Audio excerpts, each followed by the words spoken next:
नमस्कार दोस्तों, मेरा नाम नीतीश कुमार गोयल है। मैं आज आपको एक ऐसी सच्ची घटना सुनाने जा रहा हूं जो मेरे परिवार के साथ घटी थी।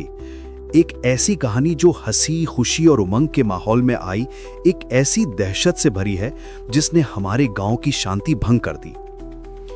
हमारी कहानी शुरू होती है हमारे छोटे से गांव पुलाय खुर्द से। पुलाय खुर्द ये मात्र एक गांव नहीं, ये सिद्ध पुरुषों की पावन भूमि है जिसे प्रेम से 52 तालाबों का गांव कहा जाता है। सुंदर, शांत और प्रकृति की गोद में बसा ये गांव उस दिन उत्सव के रंगों में नहाया हुआ था। बहुत दिनों के बाद हमारे घर में खुशियों का आगमन हुआ था।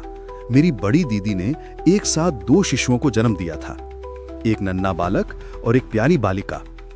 घर के आंगन से लेकर पूरे मोहल्ले तक जश्न का शोर गूंज रहा था। ढोलक की थाप, तासे की गूंज और मंजीरों की झंकार रात के सन्नाटे को तोड़ रही थी। मोहल्ले की महिलाएं रंग बिरंगी ओढ़नियों में सजी घर में एकत्र थीं। उनकी सम्मिलित आवाज में गाए जा रहे बधावे गीत और सोहर में मातृत्व की मिठास घुली हुई थी। घर की रसोई से देसी घी में बने बेसन के लड्डू, सौंठ के पाग और मोहन थाल की सुगंध पूरे वातावरण को महका रही थी। हर गली नुक्कड़ पर मिठाई के पैकेट बांटे जा रहे थे। पटाखों की आवाज बच्चों को रोमांचित कर रही थी। हमारे गांव में फूंका धराई की रस्म का विशेष महत्व है। नवजात शिशु के जन्म के बाद मोहल्ले की महिलाओं को निमंत्रण देकर बुलाया जाता है। ये एक सामूहिक आशीर्वाद और सुरक्षा का विधान होता है।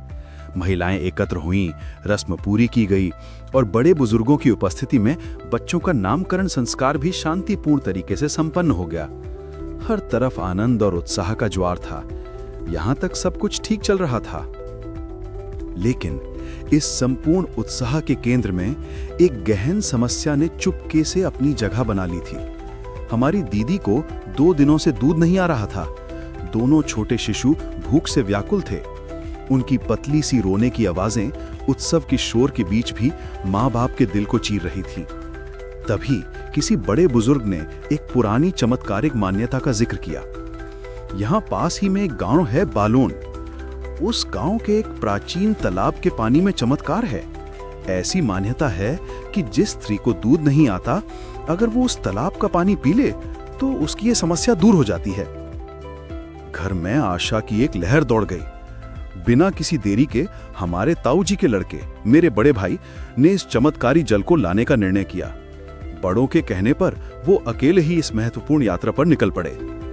भाई साहब हमारे गांव से भेंट तक पैदल गए और फिर वहां से बस पकड़कर बालोन गांव पहुंचे। जाते जाते दोपहर का समय हो चुका था। लगभग 12 बजे थे। ये गर्मियों का समय था। सूरज आग उगल रहा था। हवा में भी एक रूखापन था जो शरीर को झुलसा रहा था। बालून गांव पहुंचकर गांव वालों से तालाब का पता पूछा गया। उन्होंने गांव के बगल से झाड़ियों और कंटीले रास्तों से होते हुए तालाब तक का एक लंबा और सुनसान रास्ता बताया। मेरे भैया तपती दोपहर में छोटे शिशुओं की आस लेकर अकेले उन झाड़ियों से होते हुए उस तालाब तक पहुंचे। गर्मी की वजह से तालाब का सारा पानी सूख चुका था। चारों ओर सूखी फटी हुई मिट्टी थी। तालाब अपनी विशालता के बावजूद बिल्कुल वीरान लग रहा था। हाँ, पर तालाब के ठीक बीचों बीच एक छोटा सा गड्ढा था जिसमें चमत्कारी पानी की थोड़ी सी झलक अभी भी दिखाई दे रही थी। दूर दूर तक उस तपती दोपहर में कोई इंसान दिखाई नहीं दे रहा था। वातावरण में सन्नाटा इतना घनघोर था कि भैया को अपनी धड़कन की आवाज स्पष्ट सुनाई दे रही थी। हवा भी जैसे दम साधे खड़ी थी। तपती मिट्टी से गर्म हवा के थपेड़े लग रहे थे, लेकिन फिर भी एक अजीब सी ठंडक रोंगटे खड़े कर रही थी। भैया तालाब की पाल उतरकर उस गड्ढे की ओर जा रहे थे। तभी उनकी नजर दूर तालाब के अंतिम छोर कर पड़ी। वहां तपती दोपहर में अकेली एक स्त्री खड़ी थी, लाल वस्त्रों में लिपटी हुई। भैया ने सोचा, होगी कोई गांव की औरत, शायद कपड़े धोने या पानी लेने आई होगी। उन्हें उसकी उपस्थिति से थोड़ी राहत मिली कि कम से कम कोई इंसान तो है। वो गड्ढे के पास पहुंचे। उन्होंने अपनी बोतल निकाली और पानी भरना शुरू किया। उसी क्षण उस स्त्री ने, जो काफी दूर थी, एक शांत फिर भी डरावनी स्पष्ट आवाज में पुकारा, ए, क्या तुम मेरे पास आ सकते हो क्या? भैया को लगा पहले पानी भर लूं, फिर उसके पास जाता हूं। उन्होंने पानी भरने में ध्यान लगाया। भैया ने जैसे ही बोतल भरी और मुड़कर पीछे देखा, अचानक वो भौचक्के रह गए। जो स्त्री कुछ ही देर पहले तालाब के दूर किनारे पर थी, वो अचानक ही बिना किसी आहट के उनके एकदम पास आकर खड़ी हो गई थी, मानो उसने समय और दूरी को पार कर लिया हो। उसका चेहरा अस्पष्ट था, पर उसकी आंखों में एक अजीब सी अप्राकृतिक चमक थी। अगले ही पल उस स्त्री ने क्रोधित, बहुत ही जोरदार और भयानक आवाज में कहा। वो आवाज तपती हवा में गूंज उठी, मैंने तुझे बुलाया और तू आया नहीं। ये वाक्य सुनते ही मेरे भैया के रोंगटे खड़े हो गए, मानो तपती दोपहर में उनका सारा खून जम गया हो, शरीर का सारा पानी सूख गया। ये भय सामान्य भय नहीं था, ये आत्मा को झकझोर देने वाला, अस्तित्व को चुनौती देने वाला भय था। वो समझ गए कि ये कोई सामान्य इंसान नहीं है। पूरी ताकत से, जान बचाकर भैया उस बोतल को सीने से लगाकर वहां से जोर से भागे। वो भागे भागे और कभी भी पीछे मुड़कर नहीं देखा। उनकी सांसें उखड़ रही थीं, लेकिन उनके दिमाग में केवल घर, दीदी और नवजात शिशुओं की छवि थी। वो दौड़ते हुए तब तक भागते रहे जब तक कि बस स्टैंड तक नहीं पहुंच गए। बस स्टैंड की भीड़ ने उन्हें थोड़ी राहत का एहसास दिलाया। बस स्टैंड पर उन्हें एक परिचित व्यक्ति मिल गए, हकीम साहब, जो हमारे गांव में अक्सर आया जाया करते थे। भैया ने थरथराती आवाज में हाँफते हुए सारा किस्सा हकीम साहब को सुनाया।